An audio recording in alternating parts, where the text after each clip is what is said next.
случила една колежка, ама без микрофон. Специално за колежката.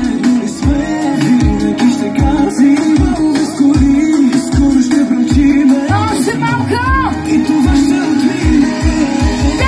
От 10 дена с теб сме в карантина, а вече струва ми се, че е година. И се заяждам с теб без причина, а през декември може да сметим.